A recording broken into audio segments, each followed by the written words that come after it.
Dear friends, it's a great honor for me to moderate today's special discussion. My name is Danilo Lubkivsky, and on behalf of the Kyiv Security Forum, I warmly welcome all our distinguished guests. On the 4th of July, the United States of America celebrates the 250th anniversary of its independence. Throughout the 20th century, America stood as the world's greatest beacon of liberty, democracy, and international leadership. The United States has made an exceptional contribution to Ukraine's freedom and independence. The Ukrainian people will always remember the historic support of the United States and its leaders during Russia's full-scale invasion. America became one of the principal pillars of our struggle for freedom. We pay tribute to every American ambassador and diplomat who has served in Ukraine. We are proud of what we may call the Ukrainian school of American diplomacy that has emerged over the past 3 decades. At the same time, the Ukrainian ambassadors in Washington have helped build deep trust between our nations. Ukrainians have made their own contribution to American democracy, public life, and national development. Ukraine has been, is, and will remain a force for unity and bipartisan solidarity in the United States. Our strategic interest is a strong United States, and we believe that America's strategic interest lies in Ukraine's victory, a just and lasting peace, and the defense of international law. It is now my pleasure to introduce today's distinguished participants. I'm happy to see here and to present American ambassadors, Stephen Pfeiffer, John Herbst, Jeffrey Payet, Mary Yovanovich, and my Ukrainian colleagues, Valery Chalay and Oksana Markarova. I'm happy to see here at the Kyiv Security Forum studio Arseniy Yatsenyuk, chairman of Kyiv Security Forum and former Prime Minister of Ukraine. Before we begin our discussion, I would like to invite Arseniy Yatsenyuk to share his reflections on America's 250th anniversary and on why a strong United States remains indispensable for Ukraine and for the democratic world. Your Excellencies, our close and dear American friends, allow me to extend my heartfelt congratulations on the 250th anniversary of American independence. Your nation is a unique phenomenon in the history of humankind. Your history demonstrates that when people of principle have the courage to stand up for their convictions, democracy can prevail over any internal or external challenge. America has the strength to fight for democracy. America has the courage to lead and never surrender. And perhaps, most importantly, America has the wisdom to learn and draw the right lessons. America's greatness lies in its ability to fight not only for itself. In the 20th century, you fought for Europe, and you prevailed. That victory gave America its global role and enduring significance. In our century, Ukraine must become the next such victory. In the story of America, Ukraine is not merely another partner. It is a cornerstone of new Atlantic future.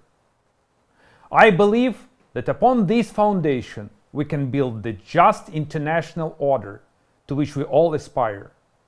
We are deeply grateful for each of your personal contributions to the relationship of a special kind, an equal and strategic partnership between the United States and Ukraine. We are very grateful to the American people. God bless the United States of America. God bless Ukraine.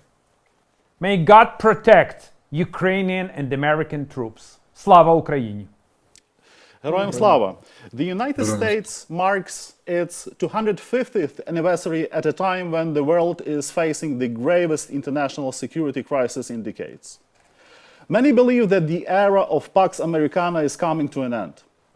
Do you agree? Or is American leadership entering a new chapter rather than coming to an end?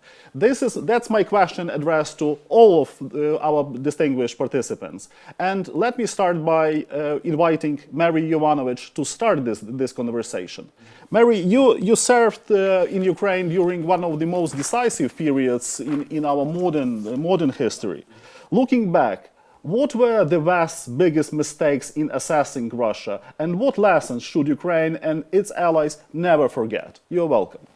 Well, I think, looking back in terms of assessing Russia, I think that the 1990s were a period of tremendous optimism. I mean, we were all, we were all there. We were all working on these issues.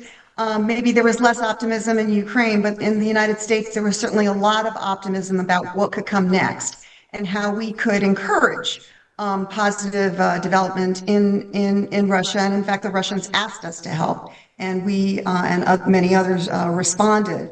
But I think over time, as Putin came in, and even before Putin, things started taking a different turn.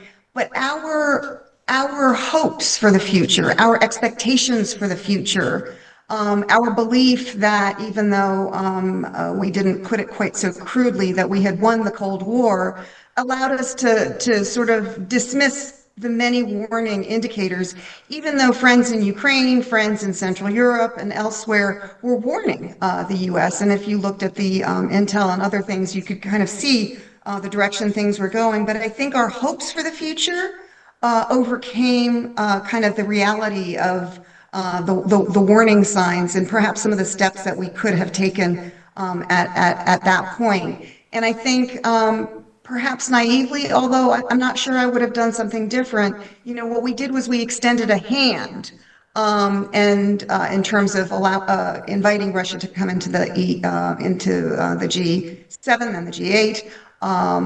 Talking about, the partnership with NATO, talking about possible NATO membership further on, et cetera, et cetera. And I think maybe we weren't as tough as we might have been on some of the other issues. And although at the end of the day, every country has agency and every leader has agency. And if Russia was going to go in that direction, it was going to go in that direction. So I think one thing was, kind of the triumph of hope over, shall we say, reality. I think the other thing is with 9/11, we took our eye off the ball. We had this huge issue of terrorism on the homeland. Back then it was not a question of if there would be another attack, but when the next attack would come. And all attention, all resources really kind of veered towards the war on terrorism. And we just took our eye off the ball. Russia was then, and we were not paying attention in the way we should have.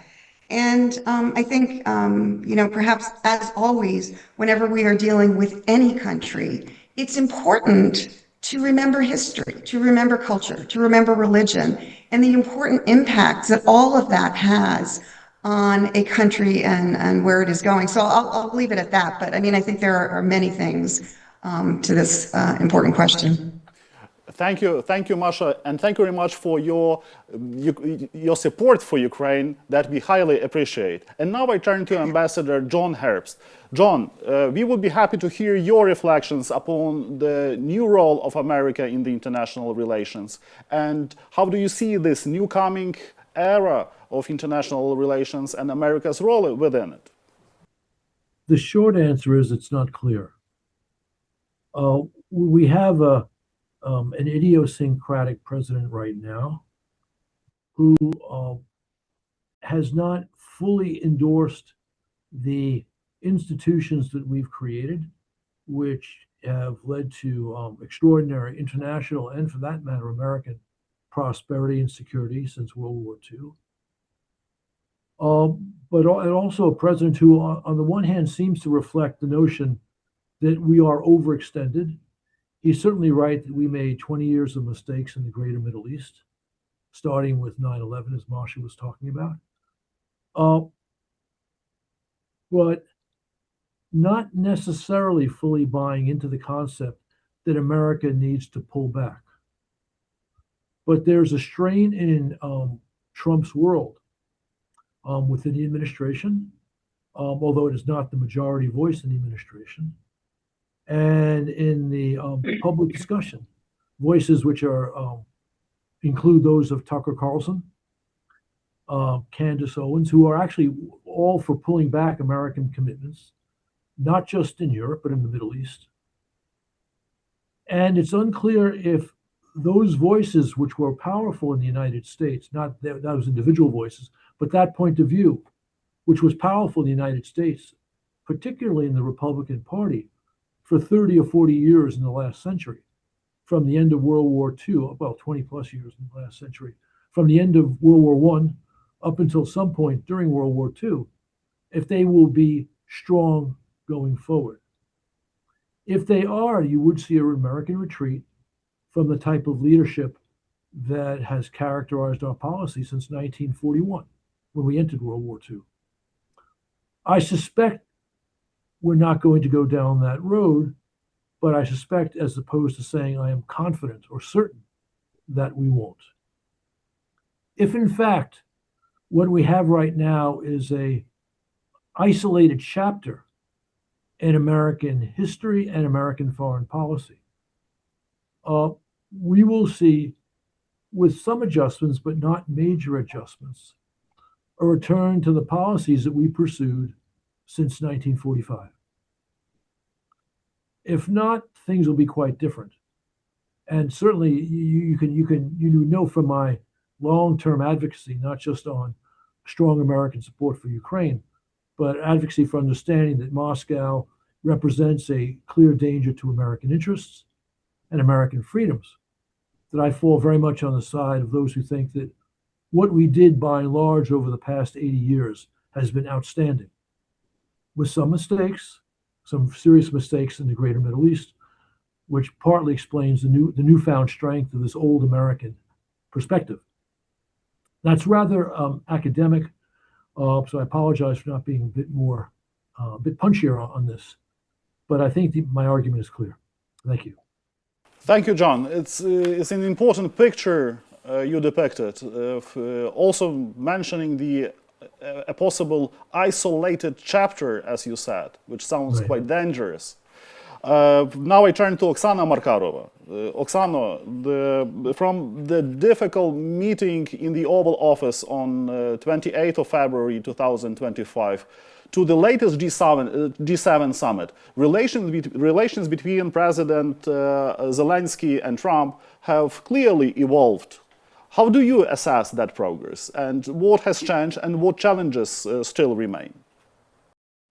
Thank you. Well, I would argue that even while I was still serving as an ambassador, we went a circle from what we call difficult meeting to the meeting at the end of the summer with all European leaders, which was really a good meeting. And sometimes you have to disagree with your real friends and partners in order to find common grounds and to have very open discussions in order to agree again. So look, I think we can all agree that we live in a place where the world is in a more fragile state. It's a more dangerous world. It's not just about Ukraine and Russia. It's not even just about Middle East and others. We clearly see the autocrats challenging the democracies.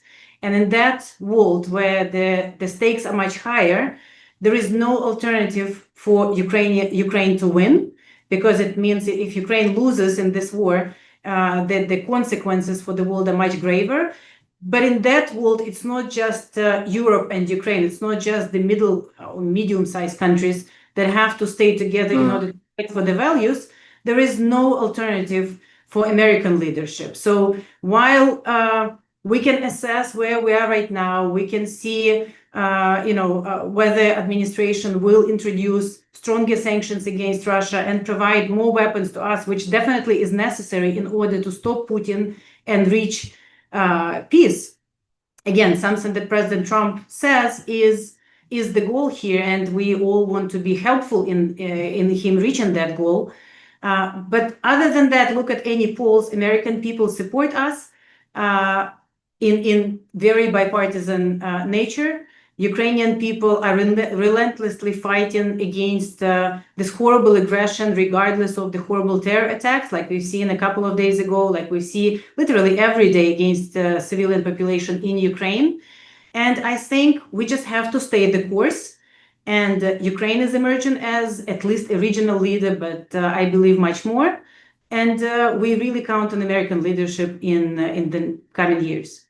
We count on the American leadership, and we believe in American leadership. Now I turn to Valery Charlie. Valery, if we talk about the leadership, let's get back to Ukraine. If you could offer just one piece of advice to today's Ukrainian leadership regarding relations with today's Washington, what would it be? Thank you, Mr. Prime Minister, Your Excellencies. My advice is very simple: maintain trust, keep in trust and develop trust, because without trust, it's impossible with Americans. American people can even forgive you some mistakes, but never forgive you a mistrust between the leadership and countries. That's the first thing. But I want to also mention the very important issue in our relationship, institutionalization, because my point, that's my take, that we will have many presidents, he and she, in the United States, in Ukraine. We will have different composition of leadership. We will have different head of parliaments, prime ministers, but we will never change our good relationship between the people. American people stand with Ukraine, and you ambassadors make great contributions in every period of this friendship. Relationship with us stand on the very strong platform of strategic interests. When America recognized Ukraine as an independent country, when America support Ukraine during the Ukrainians people want to maintain Euro-Atlantic future as Orange Revolution, Revolution of Dignity, and you stand firm with us when Russia pressing us very, very hard in the different periods politically. And I want to use this opportunity to congratulate you with your celebration of your country, but also congratulate with our very not easy but difficult but very successful way together. But in the same time, I want to mention there's many things we forget with successfully functions. As I mentioned, institution platforms like Strategic Partnership Commission, our Commission in Energy, our and I think Oksana Markarova as ambassador also support me in that, and all other our colleagues from Ukrainian side. Frankly, we are in a symmetrical relationship. America is stronger, much stronger than Ukraine. It's a nuclear power. It's a military, the first military in the world. And you know, we Ukrainians understand that, and sometimes, be very frank, try to push you to sign some agreements, protocols, and that's not a very good pillar that we can use for developing our relationship. So my advice, once again, is not to forget for the new leadership in Ukraine, including President Zelensky, how much made before, how we were successful leadership together in the different period of our partnership with the United States. And another thing that's not less important, not forget that the United States is not only presidential administration or White House. It's a Congress. It's a very important role of the military complex. It's intelligence community. By the way, as Ukrainian diaspora knows very well, that America is 50 states. So governors and cooperation in each state, like California, first in the world, economy in the world. Not, by the way, not Russia. This now from 11th position goes to 13. California, Texas. What's the states, the main states for Ukraine? That's why National Guard of California is the same important partner as, I don't know, in Washington, some departments in Washington. So I have had a very good experience doing with Americans. It's a great people, and I believe America will remain, it will not be Pax Americana, but America will remain very important country. And in all next, I think it's a long period, America will prevail in some spheres like military, economically. So we will still count on you, your leadership, and I believe in that. Thank you, Valery. And you have a lovely vyshivanka, as we see it. So that was a great message that you sent to our audience and to our American and Ukrainian colleagues. Now I turn to Steve Pfeiffer. Steve, you were directly involved in the negotiations surrounding Ukraine's nuclear disarmament. Yet another painful issue. Since February 22, Russia has repeatedly threatened nuclear escalation. If Moscow faces strategic defeat, how real is the risk that it could resort to tactical nuclear weapons, in your opinion? You're welcome. Yeah. Well, first of all, Danilo, Arseniy, first of all, let me thank you for organizing this, and let me tell you how much it pained me to see what the Russians did to Kyiv just 2 days ago. I think that's a reflection of Russian desperation that today Ukraine has the initiative on the battlefield.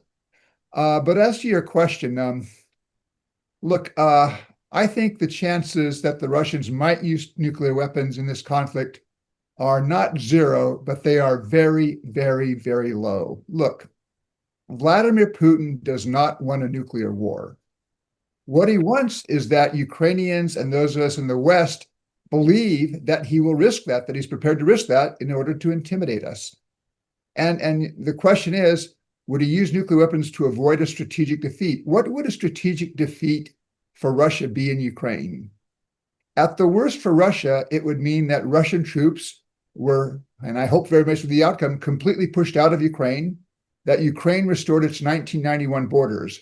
But in that defeat, there would still be an intact Russian state. With the government structure, it would still have significant military capabilities. And if they reorient themselves, they could have a productive, sizable economy.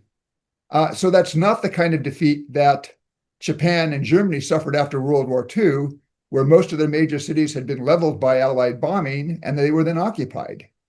And I go back and I look in the last 4 years at really two cases that I think are illustrative. Go back to September of 2022, when Putin said that he had annexed Luhansk, Donetsk, Zaporizhia, and Kherson oblasts, even though at that point, the Russian army did not completely occupy any of those oblasts. But then he went on to say that he considers those Russian territory and that Russia would use all means at its disposal to defend them. And some interpreted that as a nuclear threat. In fact, there was a report that within the US government, there was one assessment that put it odds 50% chance that Russia would use tactical nuclear weapons against Ukraine. But what happened? First of all, Ukraine didn't change its resistance. Ukraine kept fighting on. I think for Ukrainians, they already saw this war as existential. And the nuclear factor didn't change that. The West continued to provide weapons to Ukraine. The United States, Britain, and France sent very sharp messages to Moscow that any use of nuclear weapons would result in very severe consequences for the Russians. And there were reportedly also interventions by China and India saying, do not do that, do not use nuclear weapons. And then what did we see? Less than a month after he makes this threat, Putin goes to the Valdai Discussion Club and he gets a question on the nuclear threat. And he says, no, we don't make nuclear threats. That is not in our doctrine. This is basically claims by the West trying to tarnish Russia's good image. A week later, in the first week of November, the Russian Foreign Ministry puts out a statement on prevention of nuclear war, which was probably 95% of what those of us in the West who follow these things would want Russia to be saying. And then at the end of November, at the Bali G20 summit, Foreign Minister Lavrov, there representing Russia, agrees to language that says nuclear threats are inadmissible. So what happened? If in fact Putin meant a nuclear threat, I think he very quickly saw, A, it didn't work, and then you saw him back away and adopt a more sober position. Then I take the second case, which would be in the fall of 2024. Now, at that point, or since 2010, Russian nuclear doctrine, it had a clause that said Russia would consider using nuclear weapons if there were a conventional assault on Russia that put the existence of the Russian state at stake. That criterion was clear, plausible, and very credible. However, in 2024, Putin announces a change in doctrine. in which he replaces that criterion by saying, well, if there's a conventional attack on Russia that causes questions about Russian sovereignty or territorial integrity, then Russia might use nuclear weapons. He was trying to lower the threshold and bring nuclear weapons into play. But he made that change at a point when the Ukrainian army occupied a part of Russia in Kursk, and Ukraine had just begun conducting deeper strikes against targets inside of Russia. And what did the Russians do? I mean, the Russians basically continued the same military campaign that they'd done before, with one exception, is they launched one Arseniy ballistic missile at Dnipro, and Putin later said, well, that was actually just a test. So I think when you look at the Russians, they have made these threats. They seek to intimidate, but at the end of the day, Putin and the Kremlin, I think, understand if you use nuclear weapons, you are opening a Pandora's box. And the consequences then are unpredictable, nasty, and potentially catastrophic, including for Russia. So I think this is mainly about intimidating Ukraine and intimidating the West, and we can and we should choose not to be intimidated. Thank you, Steve, for this important reflection. And now I turn to Ambassador Pyatt. Jeff, having served in both Kyiv and Washington during critical moments, do you believe that the diplomatic momentum has finally shifted in Ukraine's favor? And if so, what should be the next strategic step for the United States? You're welcome. Thank you, Danilo, and thanks also to Prime Minister Yatsenyuk for having me with this wonderful group. I'm going to answer your question, but I want to start with the question that you put to Masha at the beginning about America and America's role in the world. And I just want to really emphasize something that I feel so strongly, which is that the idea of America, our democracy, is much stronger than one individual, and even much stronger than one president, alluding to the institutional challenges that John described from President Trump. But I feel especially strongly about this because I had the honor of serving at the embassy during the Revolution of Dignity. And I think if you go back 250 years and you look at the ideas that animated our founding fathers, the electoral accountability of rulers, freedom of speech, the rule of law, those are all exactly the same ideas that brought tens of thousands of Ukrainians out onto the Maidan during that historic winter. And I think it's worth remembering that. And in my view, you can draw a direct line from February of 2014 to February of 2022 and July of 2026. And by that, I mean Ukraine has now been involved in 12 years of defense of its sovereignty, its democracy, its rule of law. And what's very clear at this stage is that first, Putin has lost. He will not achieve in any scenario the strategic goals that he set for himself when he announced the special military operation. And more importantly, from my own impressions, Ukrainian unity is stronger today than it's ever been before, and certainly stronger than it was during the Yanukovych period. And I think that also, Danilo, helps to answer your other question to me in terms of who has the momentum. I think very clearly Ukraine has the diplomatic momentum. Several of us were in Gdansk, Poland last week for the Ukraine Reconstruction Conference.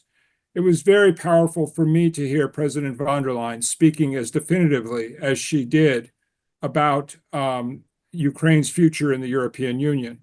But it was also clear to me as an American who's been watching these issues closely for a dozen years now, 9 of which were spent living in Europe, that the dynamic has shifted, whereas at the beginning of the full-scale invasion of 2022, Ukraine needed Europe. It certainly needed the military and security support of the United States.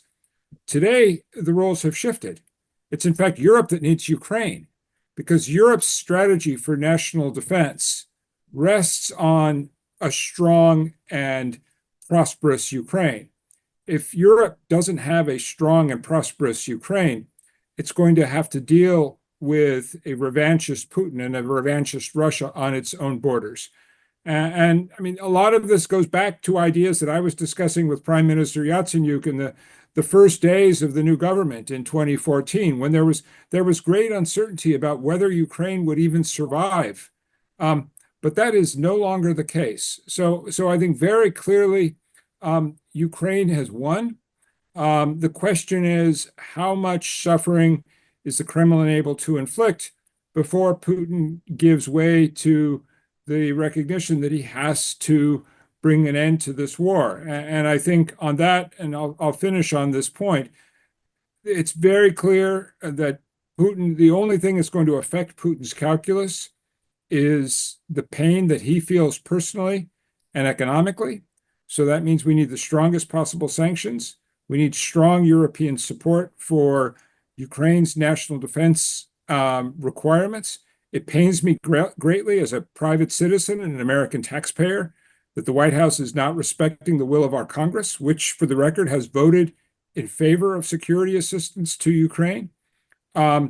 But even without that American role under this current president, I think there's a lot more that Europe can do. And as I said, I think we all look forward, and I know Ukrainians more than anybody else look forward to the days when we don't have to worry about the air raid alert apps on our telephones.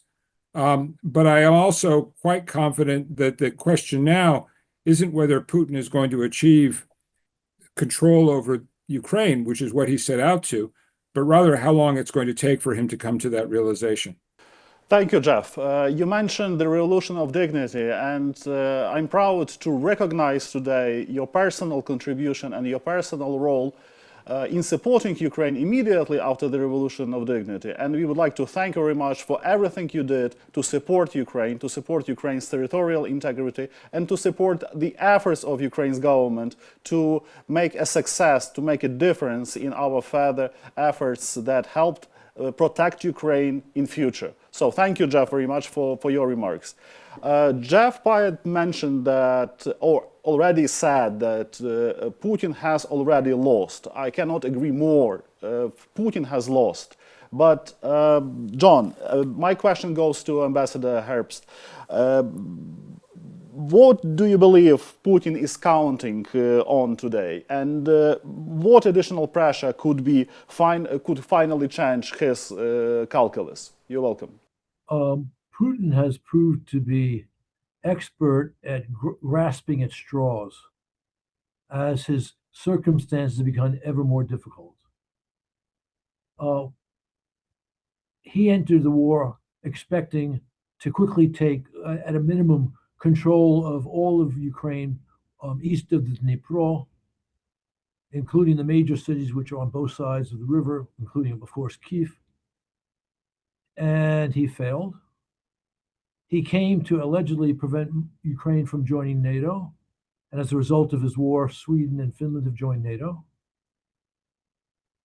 And, after he withdrew his forces from Kyiv and from Chernihiv and pulled back a bit from Kharkiv, his intention was, and this was intention stated plainly in the spring of 22, to take all of Donbass, which he has failed to do 4 years later. But having said all that, he was able to rationalize a notion shared by many highly positioned but not very wise people in the West, that Russia's mathematical advantages in terms of population, economy, and military size would ultimately give it victory.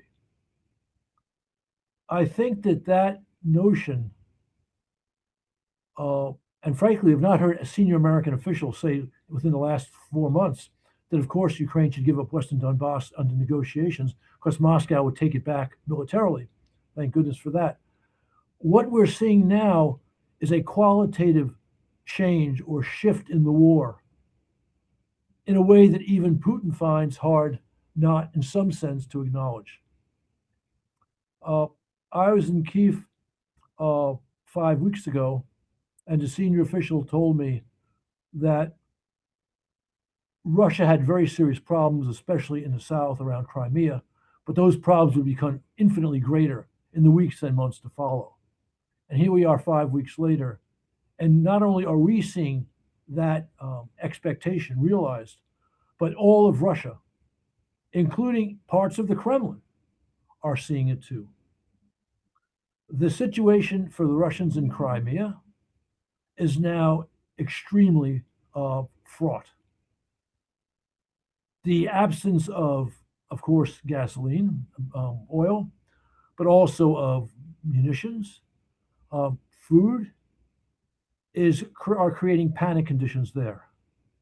You know, the Russians have had forces on the Kinborn Spit since they took Crimea, and those forces were larger after the start of the big invasion, because it's not that far across the water from Odessa. And there are now credible reports that some of those troops are filtering out because they don't have the supplies. The Ukrainian long strikes into into Russia, are not designed to kill Russian civilians, which seems to be the principal purpose of Russian strikes into Ukraine, but to drive the Russian economy into the ground, to make extremely difficult the supply of logistics to the front, to reduce Russian arms supplies, and especially those which carry strikes into Ukraine. And all of those things are happening, all of them. And Putin's reaction has been what? To shut off the internet, to shut off Telegram at precisely the moment, because the Russians lost Starlinks, that Russian forces needed Telegram to communicate amongst themselves. To move air defense systems from the front, or from protecting Russian industries, to defend Moscow, where it's a great embarrassment for Putin that Ukrainian long-range strikes are landing. I believe that I am not very good at gambling or at high tech, so someone may correct what I'm about to say. I think it's called Polymarket, has put out now today odds on how long Putin's going to last. I've said since the war began in 2014, and I kept saying it after the big invasion, that as long as Western support for Ukraine remains substantial, there's no way Ukraine could lose the war. But given Putin's instincts, it's going to take a very long time for that to happen. I began to say 4 weeks ago, in this case, I got out ahead of Polymarket, that this war could end in 2 years, and maybe not even 2 years later, because the chickens are coming home to roost for Putin in the Kremlin. I can go through a variety of small things happening in Russia today, which add up to something larger, meaning a gradual loss of control by the Shishka and the Kremlin. We're talking about senior economists and businessmen saying the Russian leadership is out of touch with the economy. We could talk about serious conversation regarding the confiscation of savings to meet up for Russia's capital deficit. And I'm old enough to remember what happened in the Soviet Union at the tail end when they devalued the ruble and lifetime savings were wiped out. They're considering that. I think you're all seeing the reports on X today that the Russians are asking their neighbors to close the borders in anticipation of perhaps the mass mobilization after their September elections. All of these things, none of which will solve their problems. I take issue with many of the quote unquote Western experts who said to me as recently as in Gdansk, and I was amazed to hear this, that it's too early to say that Ukraine is winning the war. I told them, well, you should be reading the Vayenkuri on Telegram. You know, perhaps the most notorious, but not necessarily the stupidest, Vayenkur, Girkins, from his Russian jail cell, has been saying that a mass mobilization will not solve Putin's problems on the battlefield because they'll just be wiped out by Ukrainian drones. And Girkin, for years, including as recently as last fall, was saying that the solution to those plucky Ukrainians is the mass mobilization. So Putin has no clear way out. Thank you, John, for this assessment. And in the context of what John is telling us, Steve, what, in your opinion, what are the vulnerabilities of Putin and how America as a leader may use it in the forthcoming future? You're welcome. Well, let me say, first of all, that I think Ukraine has correctly identified those vulnerabilities. So I saw a report, I guess, about a week ago where a senior Ukrainian military official said, what is the Ukrainian objectives? He said 4 objectives, and I think they reflect a Ukrainian theory of victory. One was to hold the defensive lines, which I think Ukraine has done very successfully this year. I think Russian gains, if anything, have been extremely marginal. And one of the advantages that Ukraine has is when you fight on the defensive in this kind of war, you're in a stronger position. The second objective was to inflict greater number of Russian casualties. And I think over the last 4 or 5 months, the number of Russian soldiers killed and seriously wounded each month outnumbers the number of Russians that they're able to recruit into the military. The third goal that I think we're now seeing, as John said, particularly with regards to Crimea, is Ukraine's ability to disrupt logistics to the front lines and make it harder for Russia to move troops and food and ammunition and supplies up to the front. And then, of course, there is the economic pressure that Ukraine is putting on Russia by continuing these deep strikes, including hitting an oil terminal less than 10 kilometers from the Kremlin. And I think those kind of attacks have not only an economic impact, but they are destroying the narrative that Putin has put to the Russian people going back to 2022. Recall that in 2022, he said, no, this is not a war. In fact, I think in Russia still, if you call this a war, you can go to jail for discrediting the Russian military. But he says it's a special military operation. The whole point was to tell the Russian people this is limited, it's a limited military action, and it's not going to have any impact on you and everyday life in Russia. And I think now a lot of Russians are seeing that this war is impacting their day-to-day life. Those who are sitting hours and hours in lines at gasoline terminals, those who are watching economic targets near their homes being destroyed by the Ukrainians. So I think this is very much disrupting this narrative that Putin has tried to sell to the Russian public for 4 years. So I think continuing that, and this is where I think the West can play a role. The West can continue to provide the funding that Ukraine needs to continue the fight, and can also increase the economic pressure on Russia.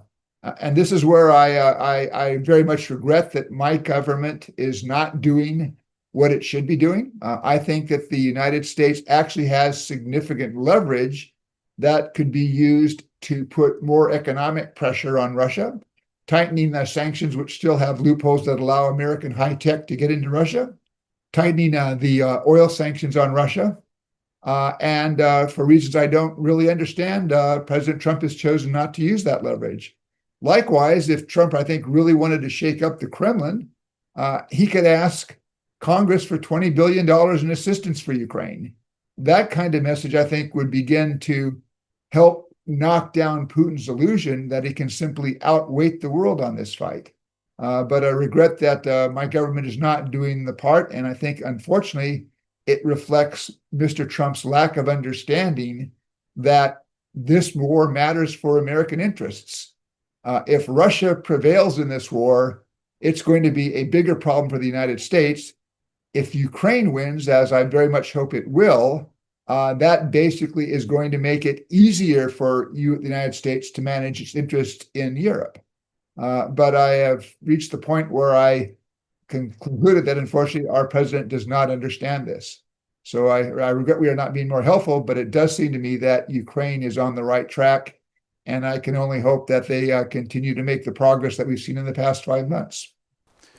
Thank you, Steve, for these important remarks. This is actually what is desperately needed, especially before the upcoming NATO summit in Ankara and further events. And now I would like to invite Jeff Pye to continue this row of points, since we saw a new level of solidarity during the recent G7 summit, and the recent G7 summit suggested closer cooperation between Washington and Europe. Do you believe that the transatlantic unity has regained strategic momentum? You're welcome. Thanks, Danilo. So I think there are two sides to this coin. The first one starts with the point that Ambassador Herbst made earlier on. I think the Trump administration has done some damage to our transatlantic relationships and the trust on which that relationship is founded. But I will also note that in the world that I live in now, which is business and commerce, there is no talk of decoupling from Europe. And every day there are hundreds of millions of dollars of trade and investment that flow across the Atlantic Ocean. And our business communities in both countries have a very, very strong interest in maintaining the strongest possible relationship. It is America's largest economic relationship in the whole world. And the basic challenge that both of us face, which is a rising China, and how to manage China's challenge to our economic systems, is one that we're only going to meet to the extent we're working together. I think the Trump administration shows some divisions on these issues. You can listen to Secretary of State Rubio, who oftentimes offers a fairly traditional Republican view of the importance of our transatlantic relationships. And then I would also point to Congress. And Valeri, Ambassador Chali mentioned this earlier, but I think it's worth dwelling on. We are still a system of checks and balances with three separate but equal branches to our government: the courts, the Congress, and the president. The courts have been assertive about defending their authorities. They did so only this past week with a number of rulings that went contrary to the president's wishes. And I think if the Democrats take control of one or both houses of Congress this fall, you are going to see a further shift in this regard. Because what's very clear is that the American public, by wide majorities, favor a strong transatlantic relationship. And most importantly, Americans want our government to be tough on our enemies and supportive to our friends and allies. That's an element that sometimes has been missing from aspects of the Trump administration's approach. And I think clearly there is an evolution that's going to have to happen in the burden that Europe carries for its own security. That brings me back to my point about the importance of Ukraine's success for Europe's future security in an era in which Americans and the American government are going to be carrying less of the load. But I do think we're probably through the most disruptive period of the Trump administration's approach to transatlantic relations. But I also think, and I say this speaking from a NATO ally country, I'm sitting in Greece right now, in Washington, there is insufficient appreciation of how much damage has been done to trust in the United States. And incidents that came and went quickly in the American press, like the threats around Greenland, still linger significantly in Europe.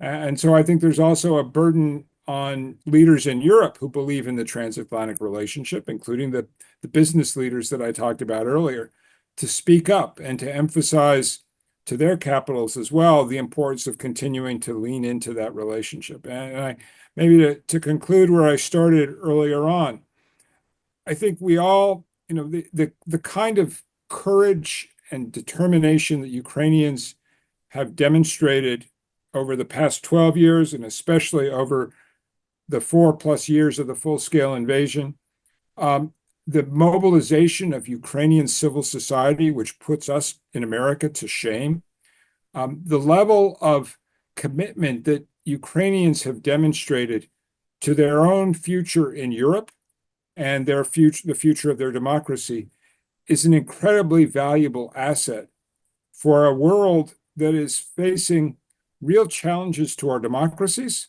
but also where we face, for the first time in several generations, adversaries who have a completely different view of how the world should be organized, who actually have the potential of imposing that will on much of the rest of the globe. And of course, I'm speaking about China and China's aspirations to establish the new default norm of how our societies and our technology should be organized. So again, I come back to the point that Ukraine's success is of fundamental importance, not just to the Ukrainians, but also to America and certainly to our European partners. Thank you, Jeff. Through our discussion, we somehow unveiled this very complex, difficult, but in my opinion, promising mosaic of the American leadership, American-Ukrainian relationship, and our future victory that I believe in. And now I would like to invite Masha to answer this more optimistic question, if I may. What, in your opinion, should be the long-term objective of the United States policy towards Ukraine after this war is won? I think that question has actually been answered by everybody on this panel, and Jeff just did it super eloquently, that I think our interests and Ukraine's interests doesn't always happen this way, but are fundamentally aligned. They are perhaps not identical, but they are very, very aligned when it comes to the economy, when it comes to security, when it comes to the political issues, democracy, freedom, all of those issues, we are aligned. And I think that what we should be doing is supporting the Ukrainian people, as we have always done over the last 3 decades, in their own aspirations. And I keep on coming back to this poll, and I'm sure there have been many other polls that have been done since then. But back in January of this year, when, arguably, it was darkest in Ukraine. I mean, it was a dark winter. It was a hard winter. It was a cold winter. And, it wasn't clear what was going to happen next. And there was a poll that was done, and I think it was 65% of the Ukrainian people, when asked, how do you see Ukraine in 10 years? They said that they saw Ukraine at peace, prosperous, and a member of the EU. And I was just so impressed by that in the darkest moment, that is what the Ukrainian people said. And I think that is what, they have said for the last 30 years, through 2 revolutions, through a long war with Russia, through many elections. And that is what they continue to say. And I think that's what we're going to see happen.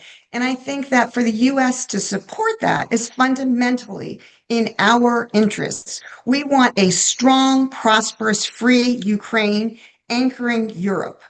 Both, as Oksana said, a Ukraine that is a regional power and anchored in, as a Europeanist, the most important area in the world, as far as I'm concerned. I mean, as Jeff outlined, our strongest economic partner, certainly our strongest security partner, and the partner that has always shared our values. And in that, Ukraine is certainly a foremost partner. So that's how I see our long-term interest with Ukraine, is supporting Ukraine's own aspirations, which actually mirror our own for not only for ourselves, but for Ukraine and the world. Thank you, Masha. Approaching the end of our discussion, I would like to invite the Ukrainian ambassador to answer 2 final questions. Valerio, Ukraine has traditionally enjoyed bipartisan support in the United States. In your opinion, how can Kyiv preserve the bipartisan consensus regardless of changes and disputes in Washington's domestic politics? You're welcome. You are Danilo, you are completely right, and that's an important part of this check and balances system in the United States, as Ambassador Pyatt mentioned. And it's crucially important for us because, frankly speaking, it seems like a pause in our decision of American Congress for Ukraine.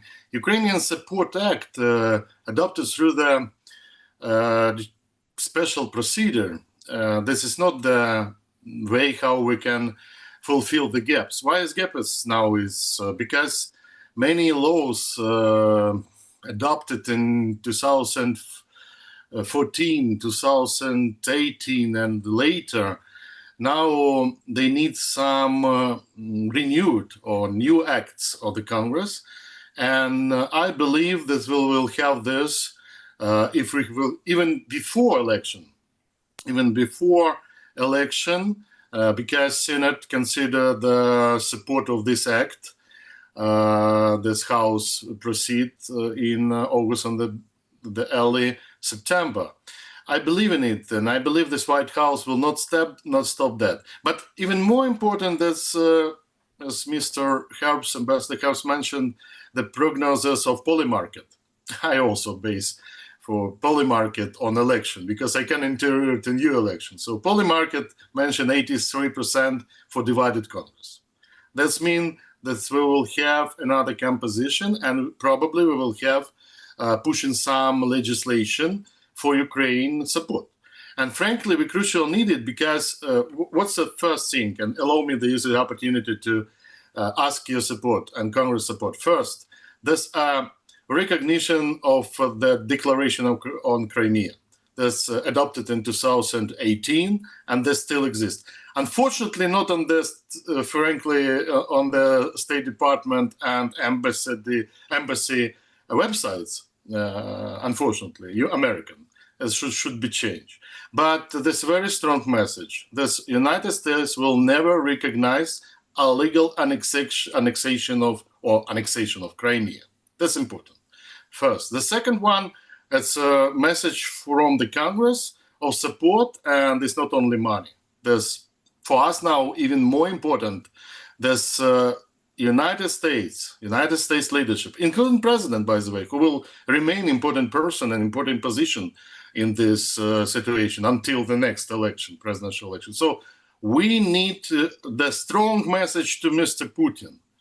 No way, no recognition of annexation in this 21st century. That's the main message that should be sent. And second message, United States will stand with Ukraine. That's very simple. And Congress can play a significant role in that, because I believe we have many friends in Congress. And finally, I think all ambassadors understand that, Ukrainian ambassadors works in Washington, how important to deal with both parties. I even tried to push Mr. Paul, who is named he is libertarian. But all political parties, so okay, all political parties. You need, and we must work with everybody. And the main, if I come to the United States, the advice that I receive, you need to meet every congressman and better senator and congressman, and better tete-a-tete or as a two-way negotiation. So I believe we will have better situation first. The second thing, it's not difficult to achieve, because now our ambassador, she is very active in Washington to meet with congressmen, maybe, and congresswomen. Oksana Markarova helps her in Ukrainian house there. So we have many opportunities now to share our communication with the Congress. And I want to remind you that we achieved very great memorandum among the Congress and Verkhovna Rada. This memorandum of cooperation, and I use this opportunity to bring attention of both sides, Washington and Kyiv, to using this memorandum and expert groups, including online communication, to deepen our parliamentary cooperation this time. Thank you, Valerio. And now I turn to Oksana Markarova. Oksana, in a nutshell, looking ahead to the next 5 or more years, in your opinion, what should success in American-Ukraine relations look like? You're welcome. Thank you, Danilo. As we fight this existential war, I think it's important to focus on both strategic and tactical level. On a strategic level, as we celebrate again 250th anniversary of the United States, free and brave are the two words that people use about America, and we can use them about Ukraine as well. And I would even add the third one, innovation, something that Ukraine is known for right now. We see it on the battlefield, we see it in defense tech, we see it in pretty much every sphere of our business life, but also in the United States. And we are so bound by these values that the next 5 years, we are destined, it's our destiny to cooperate and to remain strategic friends. What does it mean in the practical terms? In 2021, when I became an ambassador, we renewed our strategic partnership charter. We signed a new one, which is a pretty strong one for the first time in 10 years. And we also signed an agreement of our defense cooperation for 5 years, which not only allowed us to have the 5 supplemental budgets during the wartime and receive so much needed support from the United States, but actually laid grounds for cooperation for the next years to come. We also started working with the regions in Ukraine, and we signed at least 6 and working on many more now agreements between our oblasts and American states, and started a very close cooperation with the Conference of Mayors and the Governors Association, which is very important because that creates unbreakable people-to-people solution.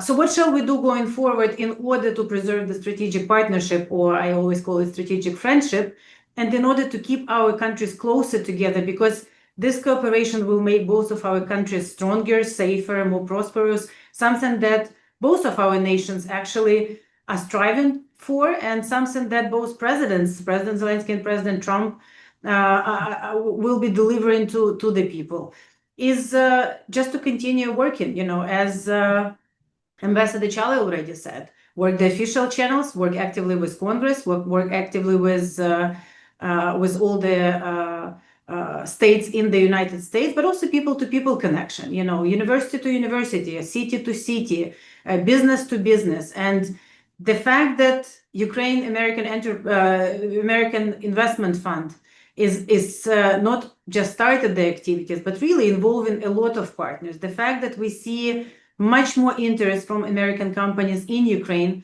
but also after this week, the export possibilities for Ukrainian defense producers are now open. We see more potential for joint production, for cooperation, for expanding on something that will not only give our defenders weapons to defend us and win, and I think we have to keep the victory in focus all the time, but also make many more avenues for this potential cooperation. I'm reasonably optimistic about the next 5 years. It doesn't mean it's going to be easy, because both of our countries are democracies, and democracies are never easy. But I think we have a path how through difficult election cycles, through the war, through everything, to stay close together, resolve our differences, and have this united front. Us, Europe, US, and all the countries who share the same values. Thank you, Oksana. It's an impressive picture of our bilateral relations, with many successes, many accomplishments.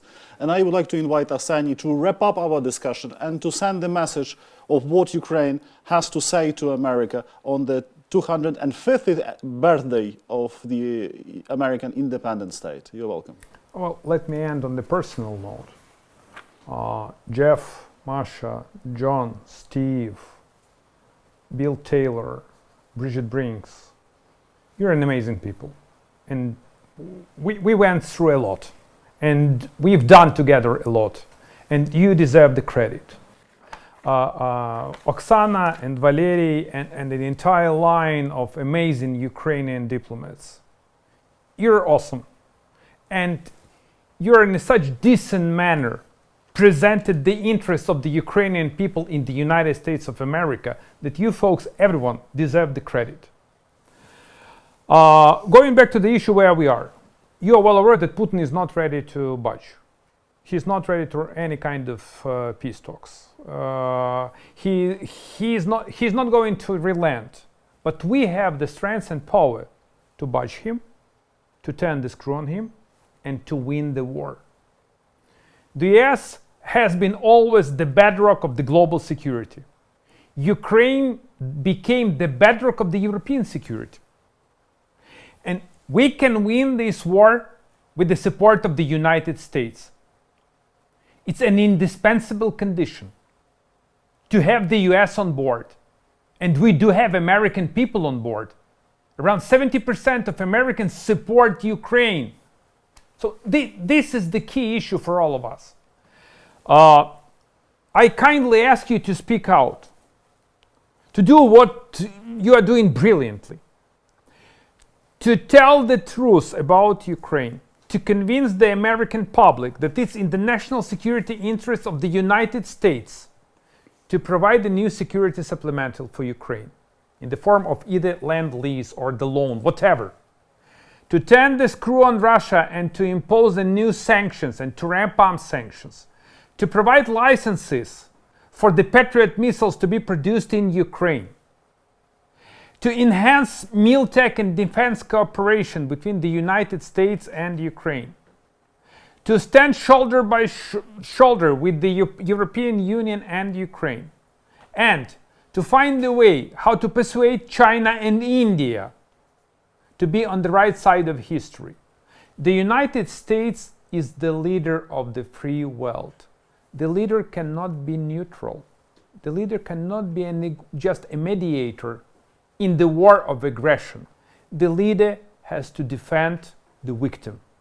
And the victim, which is strong victim, and this victim will prevail, that is the Ukraine. So thank you, and once again, God bless the US and Ukraine.